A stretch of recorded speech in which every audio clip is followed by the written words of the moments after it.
കൂട്ടുകാരെ, എല്ലാവർക്കും മാഷൻ ടീച്ചിന്റെ മറ്റൊരു പുതിയ ഓൺലൈൻ ക്ലാസ്സിലോട്ട് സ്വാഗതം. അപ്പൊ നാളെ 3ാം ക്ലാസ്സിലെ കൂട്ടുകാർക്ക് ഏതാണ് എക്സാം വരുന്നത്?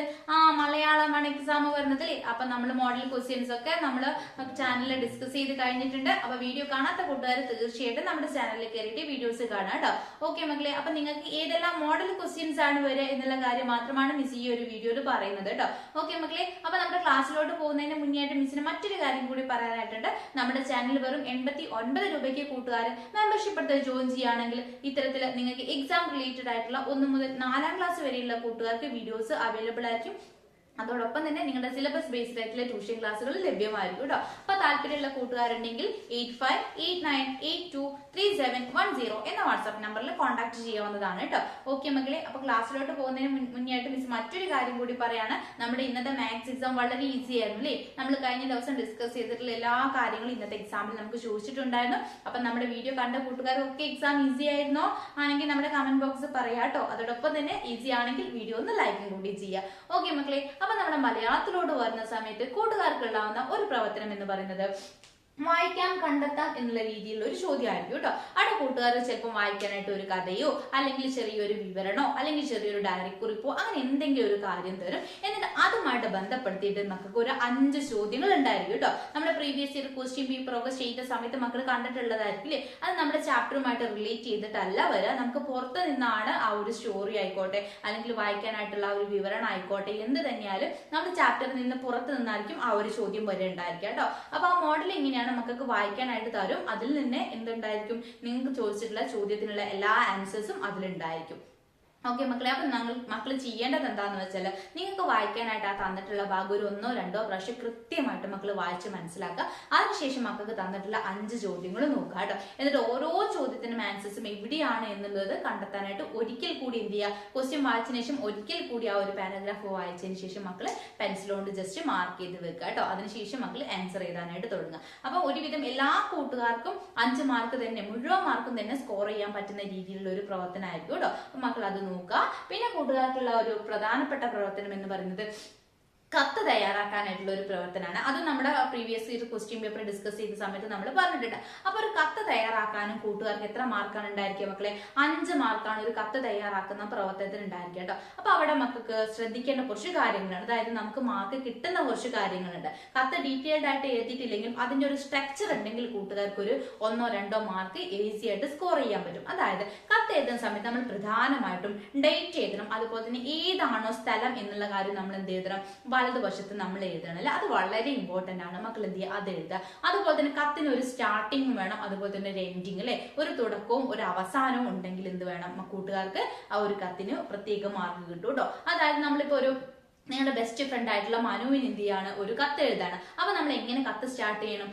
പ്രിയപ്പെട്ട മനുവിന് എന്ന് പറഞ്ഞിട്ട് നമ്മൾ എന്ത് ചെയ്യണം? കത്ത് സ്റ്റാർട്ട് ചെയ്യണം അല്ലെ. ഇനിയിപ്പോ നിങ്ങളുടെ മറ്റേതെങ്കിലും കൂട്ടുകാർക്കാണെങ്കിൽ അവിടെ പകരം അവരുടെ പേര് വെച്ചാൽ മതി. അപ്പൊ കത്തിന് എന്തായാലും മക്കളെ നല്ലൊരു തുടക്കം കിട്ടിയില്ലേ? എന്നിട്ട് അവനോട് ചോദിക്കുകയാണ്, നിനക്ക് സുഖം തന്നെയല്ലേ, അല്ലെങ്കിൽ നിനക്കും നിന്റെ കുടുംബാംഗങ്ങൾക്കും സുഖം തന്നെയല്ലേ എന്ന് മക്കൾ എന്ത് ചെയ്യാണ്? ആദ്യം കത്തില് തുടക്കത്തിൽ പറയാണ്. എന്നിട്ട് പിന്നെ എന്താവശ്യത്തിനാണോ മക്കൾ ഈ കത്ത് എഴുതുന്നത്, അല്ലെങ്കിൽ ചിലപ്പോൾ എന്തെങ്കിലും ഒരു കാര്യം അറിയിക്കാനോ അല്ലെങ്കിൽ മറ്റെന്തെങ്കിലും പ്രോഗ്രാം ഒക്കെ നിങ്ങളുടെ നാട്ടിൽ നടക്കുന്നുണ്ടെങ്കിൽ അതിനെ അവന് ക്ഷണിക്കാനോ മറ്റൊക്കെ ആയിരിക്കും നമ്മൾ കത്ത് എഴുതുക അല്ലെ. അപ്പൊ നിങ്ങൾ ഏത് ആവശ്യത്തിനാണോ കത്ത് എഴുതുന്നത് ആ കാര്യം എന്ത് ചെയ്യുക? അവനോട് പറയാം.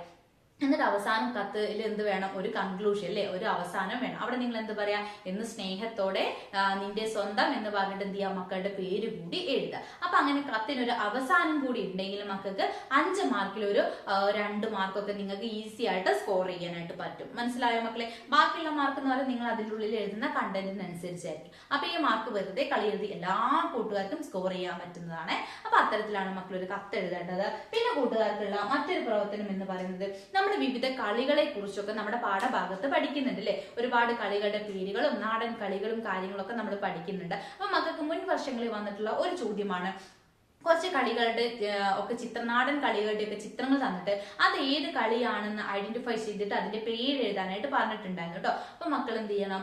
നിങ്ങൾ പഠിച്ചിട്ടുള്ള, നിങ്ങൾ പരിചയപ്പെട്ടിട്ടുള്ള, നിങ്ങൾ കളിച്ചിട്ടുള്ള, നിങ്ങൾക്ക് അറിയാവുന്ന കളികളുടെ പേരുകൾ ഒരിക്കൽ കൂടി ഒന്ന് ഓർത്ത് വെക്കുക. അതോടൊപ്പം തന്നെ ആ ഒരു കളിയുമായിട്ട് ബന്ധപ്പെടുത്തിയിട്ടുള്ള ഒരു ചോദ്യം എന്ന് പറയുന്നത് ഏതെങ്കിലും ഒരു കളിയെ കുറിച്ച് ചെറിയൊരു വിവരണം എഴുതി തയ്യാറാക്കാനായിട്ട് ചോദിക്കുക കേട്ടോ. അപ്പൊ ഏതെങ്കിലും ഒരു കളിയെ കുറിച്ചിട്ടുള്ള വിവരണം മക്കൾ എഴുതി പഠിക്കണം. നമുക്കറിയാലേ ഏതെങ്കിലും ഒരു കളിയാണെങ്കിൽ അതിനെന്തുണ്ടായിരിക്കും, പ്രത്യേകം റൂൾസ് ഇല്ലേ, നിയമങ്ങൾ ഉണ്ടായിരിക്കും. അതുപോലെ തന്നെ അത് കളിക്കേണ്ടത് എത്ര കുട്ടികളാണ് എന്നുള്ള രീതിയിലുള്ള നിയമങ്ങളും കാര്യങ്ങളും ഒക്കെ ഉണ്ടായിരിക്കും. അതൊക്കെ മക്കൾ എന്ത് ചെയ്യണം, ഒരു കളിയെ കുറിച്ച് ഒരു കുറിപ്പ് തയ്യാറാക്കുന്ന സമയത്ത് അതിൽ ഉൾപ്പെടുത്തണം അല്ലേ. അതുപോലെ തന്നെ നാടൻ കളിയാണോ എന്നുള്ള കാര്യങ്ങളൊക്കെ ഉൾപ്പെടുത്തുക. അതിന് എന്തെങ്കിലും ഉപകരണങ്ങൾ ആവശ്യമുണ്ടെങ്കിൽ എന്ത് ചെയ്യുക, ആ കാര്യമെല്ലാം ഉൾപ്പെടുത്തിക്കൊണ്ടാണ് കളിയെ കുറിച്ചിട്ട് വിവരണം എഴുതേണ്ടത്.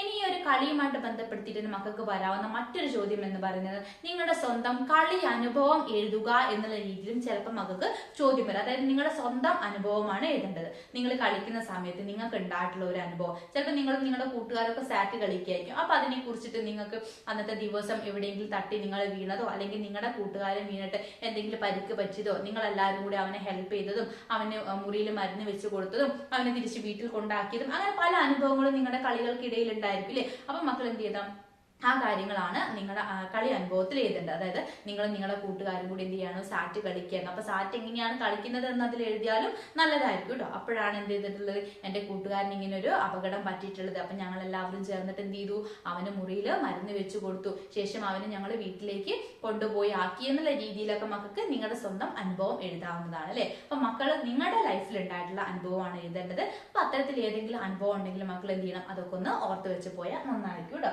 അപ്പൊ കളിയുമായിട്ട് ബന്ധപ്പെട്ടിട്ട് അത്തരത്തിലുള്ള ചോദ്യങ്ങളൊക്കെയാണ് വരാ. പിന്നെ കൂട്ടുകാർക്ക് വരാവുന്ന മറ്റൊരു ക്വസ്റ്റ്യൻ എന്ന് പറയുന്നത് വരികൾ കൂട്ടിച്ചേർക്കാം എന്നുള്ളൊരു ക്വസ്റ്റ്യൻ ആണ്. അത് നമ്മൾ ഒത്തിരി ക്വസ്റ്റ്യൻ പേപ്പറിലൊക്കെ കണ്ടിട്ടുള്ളതാണ് അല്ലെ. നമ്മൾ ചെറിയ ക്ലാസ് മുതലേ ചെയ്തു വരുന്നതാണ്. കൂട്ടുകാർക്ക് നിങ്ങളുടെ ക്വസ്റ്റ്യൻ പേപ്പറിൽ ഒരു 4 വരി അല്ലെങ്കിൽ 8 വരി എന്ത് ചെയ്യും, കവിത തരും. എന്നിട്ട് അതിന് മാച്ച് ചെയ്യുന്ന രീതിയിൽ കൂടുതൽ വരികൾ ചേർക്കാനൊക്കെ ആയിരിക്കും പറയണ്ടായിരിക്കുക കേട്ടോ.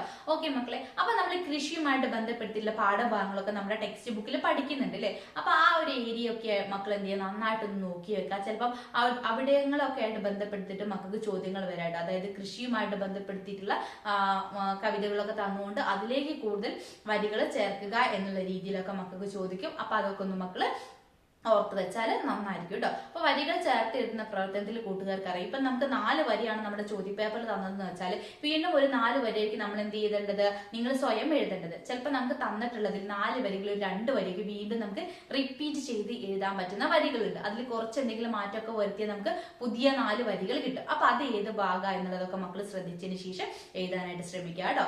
ഓക്കെ മക്കളെ, അപ്പൊ വരികൾ കൂട്ടിച്ചേർത്ത് എഴുതാം എന്നുള്ളൊരു പ്രവർത്തനം ഉണ്ടായിരിക്കും. പിന്നെ മക്കൾക്ക് ഉണ്ടാവാൻ സാധ്യതയുള്ള ഒരു ക്വസ്റ്റ്യൻ എന്ന് പറയുന്നത് ആശംസാ കാർഡ് തയ്യാറാക്കാനാണ്. ഇപ്പൊ നമുക്ക് ക്രിസ്തുമസ് നമ്മുടെ മുന്നിൽ വരുന്നുണ്ടല്ലേ, അതുപോലെ തന്നെ ന്യൂ ഇയർ അല്ലേ, പുതുവർഷവും വരുന്നുണ്ട്. അപ്പൊ അത് ഏതെങ്കിലുമൊക്കെ റിലേറ്റ് ചെയ്തിട്ട് മക്കളോട് പറയണം.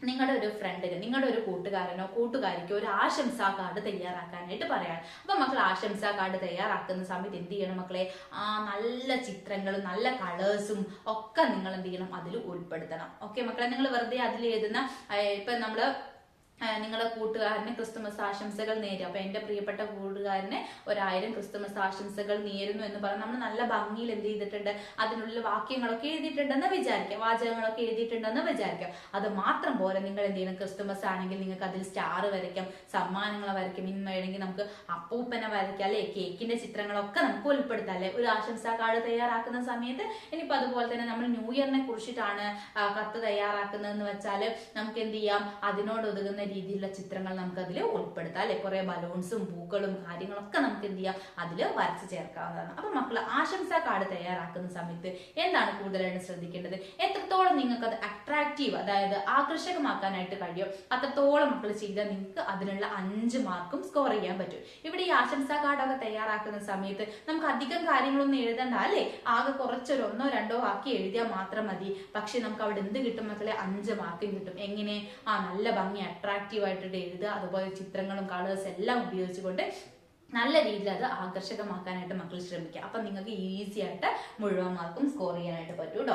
ഓക്കെ മക്കളെ, പിന്നെ നിങ്ങൾക്ക് വരാവുന്ന ഒരു ക്വസ്റ്റ്യൻ എന്ന് പറയുന്നത് പോസ്റ്റർ തയ്യാറാക്കാനാണ് കേട്ടോ. ചിലപ്പോൾ ആശംസാ കാർഡോ പോസ്റ്റർ ഏതെങ്കിലും ഒന്നായിരിക്കും വരേണ്ടായിരിക്കുക. അപ്പൊ പോസ്റ്റർ തയ്യാറാക്കാനും ഇത്തരത്തിൽ നിങ്ങൾ എന്ത് ചെയ്യും, നിങ്ങൾ പോസ്റ്റർ എന്തിനെ കുറിച്ചിട്ടാണോ പറയുന്നത് അതിനെ കുറിച്ചിട്ടുള്ള വാക്യം ആയിക്കോട്ടെ, വാചകമായിക്കോട്ടെ, നിങ്ങൾ എന്ത് ചെയ്യണം, കുറച്ച് അധികം, നിങ്ങൾ സാധാരണ എഴുതുന്ന വലുപ്പത്തിൽ എഴുതിയാൽ മതി, അക്ഷരങ്ങൾ പോരാ, അതിനേക്കാൾ കുറച്ചും കൂടി സൈസിൽ എന്ത് ചെയ്യുക, അതിലുള്ള വാക്യങ്ങൾ എഴുതുക. എന്നിട്ട് എന്ത് ചെയ്യുക, അതിലും മാച്ച് ചെയ്യുന്ന രീതിയിലുള്ള ചിത്രങ്ങളൊക്കെ ഉൾപ്പെടുത്താനായിട്ട് ശ്രമിക്കുക കേട്ടോ. ഓക്കെ മക്കളെ, അപ്പൊ ഇത്രയും കാര്യങ്ങളൊക്കെയാണ് പ്രധാനമായിട്ടും നിങ്ങളുടെ നാളത്തെ മലയാളം എക്സാമിന് വേണ്ടി പഠിക്കേണ്ടത്. അതോടൊപ്പം തന്നെ നമ്മുടെ ചാനലിൽ നമ്മൾ ചെയ്തിട്ടുള്ള ക്വസ്റ്റ്യൻ പേപ്പേഴ്സും ഒക്കെ മക്കൾ വർക്ക്ഔട്ട് ചെയ്യുക. എന്നിട്ട് നല്ല രീതിയിൽ തന്നെ നാളത്തെ എക്സാമിന് വേണ്ടി പ്രിപ്പയർ ആവുക കേട്ടോ. ഓക്കെ മക്കളെ, അപ്പൊ വീഡിയോ യൂസ്ഫുൾ ആയിട്ടുണ്ടെങ്കിൽ തീർച്ചയായിട്ടും ഒന്ന് വീഡിയോ ലൈക്ക് ചെയ്യുക. അതോടൊപ്പം തന്നെ മക്കളുടെ പേര് കൂടി നമ്മുടെ കമന്റ് ബോക്സിൽ പറയാനായിട്ട് മറക്കരുത്. പിന്നെ നമ്മുടെ ചാനലിൽ വെറും 89 രൂപയ്ക്ക് 1 മുതൽ 4ാം ക്ലാസ് വരെയുള്ള കൂട്ടുകാർക്ക് ഓൺലൈൻ ട്യൂഷൻസ് പ്രൊവൈഡ് ചെയ്യുന്നുണ്ട്. അപ്പൊ മാസത്തിൽ വെറും 89 രൂപയാണ് ചാർജ് ഉണ്ടാവുക. താല്പര്യമുള്ള കൂട്ടുകാരുണ്ടെങ്കിൽ 8589823710 എന്ന വാട്സ്ആപ്പ് നമ്പറിൽ കോൺടാക്ട് ചെയ്യാവുന്നതാണ് കേട്ടോ. ഓക്കെ മക്കളെ, അപ്പൊ നമുക്ക് അടുത്ത ദിവസം മറ്റൊരു പുതിയ ക്ലാസ്സുമായിട്ട് വീണ്ടും കാണാം.